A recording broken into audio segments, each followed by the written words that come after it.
ہم نے اسلام کی حفاظت کے لیے اپیل کی ہوئی ہے کہ ہمیں اسلام کی حفاظت کا کام کرنا ہے،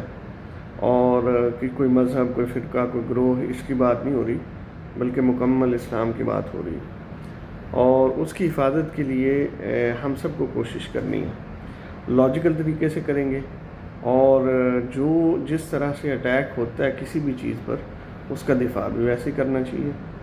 اب اسلام کی حفاظت کے لیے شاعر اسلام کو سمجھنا بڑا ضروری ہے۔ جب تک ہم شاعر اسلام کی حفاظت نہیں کریں گے، اسلام کی حفاظت نہیں ہوگی، کیونکہ یہ جو جیسے کسی بھی ملک کی آرمی ہوتی ہے، اس کا الگ کام ہوتا ہے، نیوی کا الگ ہوتا ہے، ڈیفنس کا الگ ہے، اور اسی طرح جو ہے نا ہر وزارت اپنے اپنے ایریا میں، اپنے ڈومین میں کام کرتی ہے، تو ان کا کام یہ ہوتا ہے کہ اپنے اپنے ڈومین میں اس کی حفاظت کی جائے، اس پہ کام کیا جائے، اس کو پروٹیکٹ کیا جائے، اور اسی کاز پر اس کو سپورٹ کیا جائے اپنے کنٹری کو۔ تو اسلام کے پاس بھی ایسے ہی ہے کہ اگر آپ اسلام کی حفاظت کرنا چاہتے ہیں، آپ کو پتہ ہونا چاہیے شاعر اسلام کی حفاظت نہ کی تو اسلام کی حفاظت نہیں ہوگی۔ اب اسلام کی حفاظت کے لیے جیسے ایک ملک ہے، اگر اس کی کرنسی کو کوئی پھاڑ دیتا ہے تو بھی وہ ملک کہتا ہے یہ ہمارا دشمن ہے، اگر اس کے جھنڈے کی بے حرمتی کرتا ہے تو بھی کہتے ہیں ہمارا دشمن ہے، یا اس کے پریزیڈنٹ یا ان کے جو اوپر والی ہائی اتھارٹیز ہیں ان کے خلاف کوئی بات کرتا ہے اور ان کو کنڈیم کرتا ہے تو ہم کہتے ہیں یہ ملک کا دشمن ہے۔ تو اسلام میں بھی ایسے ہی ہیں کہ شاعر اسلام کی کوئی شخص توہین کرے اور اس کے اگینسٹ کوئی شخص جا رہا ہو تو اس کا مطلب ہے وہ اسلام کو ڈھا رہا ہے۔ شاعر اسلام کیا ہے؟ قرآن اسلام کے شاعر میں سے ہے، وہ اسلام کی پہچان ہے۔ اگر اس کی کوئی توہین کرے تو سمجھو اسلام کو نقصان پہنچا رہا ہے، اس کا دشمن ہے، تو ہمیں قرآن کی حفاظت کرنی چاہیے۔ اسی طرح مساجد ہیں، کوئی شخص مسجدوں کو ڈھا رہا ہے، مسجدوں کو نقصان پہنچا رہا ہے تو اس کی حفاظت بھی ہماری ذمہ داری ہے۔ اسی طرح یہ جو مسلمان ہیں یہ بھی شاعر اسلام میں سے ہیں، مسلمانوں کی حفاظت کرنا بھی ہماری ذمہ داری ہے۔ اگر کوئی شخص مسلمانوں پہ اٹیک کرے، اور خاص طور پہ جو اسلام کے عالم ہیں، دین ہیں، قرآن کے جو دین اسلام کے جو علماء ہیں، اگر قرآن کے حفاظ ہیں، ان کے اوپر کوئی اٹیک کرے مجموعی طور پر، اجتماعی طور پر برا بھلا کہے، تو یہ بھی اسلام پر ہی حملہ تصور ہوتا ہے۔ اسی طرح بیت اللہ ہے، اسی طرح ارکان اسلام ہے، کوئی حج کا، کوئی عمرے کا، رمضان کا، ان کا قربانی کا کوئی بے احترامی کرے اور اسلامی نظام کے خلاف کوئی بات کرے، اسلام کے جو ہیں قوانین ہیں ان کے خلاف بات کرے، تو سمجھو اس کا اٹیک اسلام کے اوپر ہے۔ انفرادی طور پر تو کسی کے اوپر کہا جا سکتا ہے کہ جی یہ شخص جو ہے نا یہ ٹھیک نہیں ہے، فلاں جو ہے نا فلاں عالم نام لے کے، ویسے تو غیبت حرام ہے، تانا دینا یہ ساری چیزیں حرام ہے، کسی کی برائیاں بیان نہیں کرنی چاہیے، اور آج کل تو سنی سنائی بات کرتے ہیں جو بہت بڑا نقصان ہے۔ تو اگر ہم پھر بھی اگر کوئی برائی ہے یا کوئی کسی کے اندر کوتاہی ہے تو ہمیں اس کا نام لے کے بات کرنی چاہیے۔ اجتماعی طور پر آج کل ایک ٹرینڈ چلا ہوا ہے کہ علماء کے خلاف بات کر رہے ہیں، علماء کے خلاف۔ آپ مجھے ایک بات بتائیں، اگر کوئی شخص کسی انسٹیٹیوٹ پر اور پورے ایجوکیشن سسٹم اور پوری کی پوری جو ہے وہ بکس کے اوپر اعتراض کرنا شروع کر دے، ان کے پڑھانے والوں پر اعتراض شروع کر دے، تو آپ سیکھیں گے کہاں سے؟ آج ہم بائیکاٹ کر دیتے ہیں، ہم سائنس نہیں سیکھتے، سائنس سکھانے والے جاہل ہیں، تو ہم اس کو جو ہے نا سیکھیں گے کس سے؟ تو انہی سے سیکھنا ہے۔ تو اس کا مطلب یہ ہوا پرسنل کوئی شخص برا ہو سکتا ہے، اجتماعی طور پر نہیں کہا جا سکتا۔ تو شاعر اسلام کی حفاظت ہماری ذمہ داری ہے، شاعر اسلام کا احترام کرنا ہماری ذمہ داری ہے، اسلامک ٹیریٹریز جو مسلم ٹیریٹریز ہوتی ہیں ان کی حفاظت ہماری ذمہ داری ہے، اور مسلمانوں کی اگر آپ ایک دوسرے کی مدد نہیں کریں گے تو بھی اسلام کی مدد نہیں ہو سکتی۔ کیوں؟ کیونکہ ایک انسان کا قتل پوری انسانیت کا قتل ہے۔ اس کا مثال ایسی ہے، اگر آپ کسی ایک بھی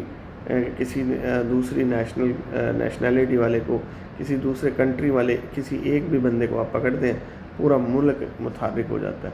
تو پورا ملک جو ہے وہ اس کے لیے کھڑا ہو جاتا ہے، وہ کہتا ہے نہیں جی یہ ہمارے اوپر اٹیک ہے، ہمارے سٹیزنز کو آپ نے کیوں پکڑا، کیوں گرفتار کیا، اور اس کی ہم انویسٹیگیشن کریں گے، اور اس کے لیے بہت ساری جو ہے نا اسٹینڈ لیے جاتے ہیں۔ تو اسلام کے لیے کیوں نہیں لیے جاتے؟ اسلام کے لیے بھی لیے جانے چاہیے۔ ایک مسلمان کے لیے سب کو کھڑا ہونا چاہیے، اور آج کل تو ویسے بھی مسلمانوں پہ بلا وجہ، بغیر کسی اس کے ریزن کے، اس کے اوپر اٹیک کیے جاتے ہیں، ان کو جو ہے وہ قتل و غارت کی جاتی ہے۔ آپ پوری دنیا میں دیکھ لیں، جن کا کوئی تعلق نہیں ہے، جو آس پاس ان کی زمین نہیں ہے، وہ ان کے اوپر حملے کر رہے ہیں۔ اب اسرائیل سے لے کے امریکہ سے لے کے پوری دنیا میں آپ کسی بھی ریجن میں دیکھ لیں، مسلمانوں کو قتل عام کیا جا رہا ہے بلا وجہ۔ ان کی ٹیریٹری ہے، وہ صدیوں سے وہاں آباد ہے، اور یہ ہزاروں میل دور سے اٹھ کے ان کے اوپر اٹیک کرتے ہیں۔ تو بہرحال دشمن ہر جگہ موجود ہے، ہمیں اسلام کا دفاع کرنا ہے، ہمیں اللہ کے قوانین کا دفاع کرنا ہے، ہمیں مسلمانوں کے ایک دوسرے کا ساتھ دینا ہے۔ اگر ہم نے یہ کام نہ کیا اور ایک دوسرے پہ الزام تراشیاں کرنے لگ گئے تو اس سے کیا ہوگا؟ اس سے ہم اسلام کو بچا نہیں سکیں گے۔ اور اگر میرا اور آپ کا جو اسلام ہے، قرآن ہے، رسول اللہ کی سیرت ہے، صحابہ کرام ہیں، اگر ہم نے جو اسلام کی بنیاد ہے، اگر ہم نے انہی کو عزت نہ دی، انہی کی حفاظت نہ کی، اور ان کے لیے بھی ہم سینسیٹیو نہ ہوئے، تو آپ مجھے بتائیں ہمارا ریلیشن کیا ہوگا؟ نبی صلی اللہ علیہ وسلم کیا فرما رہے ہیں؟ المسلم اخو المسلم، مسلمان مسلمان کا بھائی ہے۔ اور دوسری حدیث کا مفہوم ہے کہ یہ ایک جسم کی مانند ہے، جب ایک جسم میں تکلیف ہوتی ہے، سر میں درد ہے، انگلی میں درد ہے، پاؤں میں درد ہے، پورا جسم بے قرار ہوتا ہے، سو نہیں سکتا۔ تو اس لیے ہم مسلمان اس طرح ہیں، جسم کی مانند ہیں۔ کہیں بھی پوری دنیا میں کوئی بھی شخص، کوئی بھی مسلمان تکلیف میں ہو، ہمیں اس کی حفاظت کرنی چاہیے۔ آپس میں لڑنا چھوڑ دیں، آپس میں تفرقہ گروہ بنانا چھوڑ دیں۔ یہ سبجیکٹ کی طرح ہے، یہ اسکول آف تھاٹ کی طرح ہے، تھوڑے تھوڑے تبدیل ہوتے ہیں، اس میں لڑنے کی، اس میں ایک دوسرے سے نفرت کرنے کی، ایک دوسرے کو جو ہے نا وہ کافر اور ایک دوسرے کو جو ہے نا وہ برا بھلا کہنے کی ضرورت نہیں ہوتی۔ اپنے اپنے اس پہ چلیں، حق کو پہچانیں، قرآن اور نبی صلی اللہ علیہ وسلم کی اتباع کریں، تو انشاءاللہ ہمارا جو ہے وہ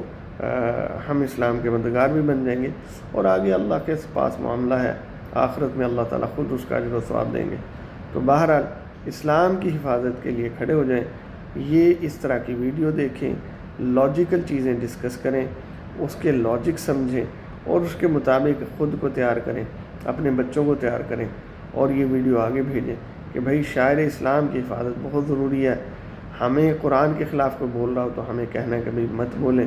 اپنے اپنے علم اور لاجک کے مطابق اس کا دفاع کرنا ہے، علماء کا دفاع کرنا ہے، اسی طرح مساجد کا دفاع کرنا ہے، مسلمانوں کا ایک دوسرے کا اگر کوئی غیر مسلم جو ہے یا کوئی بھی ناجائز اور غلط ان کے اوپر اٹیک کرتے ہیں تو ان کے لیے ہمیں بولنا ہے، کھڑا ہونا ہے، ان کے لیے دعائیں کرنی ہیں۔ اور اسی طرح جو ہے وہ اسلامی ارکان جو ہیں، وہ رمضان ہیں، قربانیاں ہیں، حج ہیں، کوئی ان کے خلاف بولتا ہے، ان کے خلاف جب عجیب عجیب لاجک لے آتا ہے، سائنس اور عجیب عجیب فارمولے ڈسکس کرنا شروع کر دے، تو ہم سب کا فرض بنتا ہے کہ ہم اس کے رد کے لیے لاجک سیکھیں۔ وہی سلسلہ ہم نے شروع کیا ہوا ہے، تو آپ سب کا یہ کام بنتا ہے کہ آپ لاجک سیکھیں، اور اس کے بعد اس کو سکھائیں اپنے بچوں کو، اپنی فیملی ممبر کو، اور ان کو شیئر کریں کہ بھائی اسلام کا دفاع، اسلام فزیکل تو خود کچھ بھی نہیں ہے، تو شاعر اسلام اور ارکان اسلام، جب تک ہم ان کا دفاع نہیں کریں گے اسلام کا دفاع نہیں ہو سکتا۔ امید ہے بات سمجھ میں آ گئی ہوگی۔ تو آپ سب سے گزارش ہے، کوئی سوال ہو تو آپ پوچھ سکتے ہیں، اور جو چیزیں لاجیکل ہیں اور یہ ساری چیزیں ٹھیک ہیں، اس میں کسی کی نفرت نہیں، کسی کے خلاف کوئی بات نہیں کی گئی، تو پھر آپ اس کو آگے بھیجیں اور آگے جو ہے لوگوں تک پہنچائیں، اور یہ لاجک سیکھ کے اسلام کی مدد کریں۔ دعا میں یاد رکھیے گا۔ السلام علیکم۔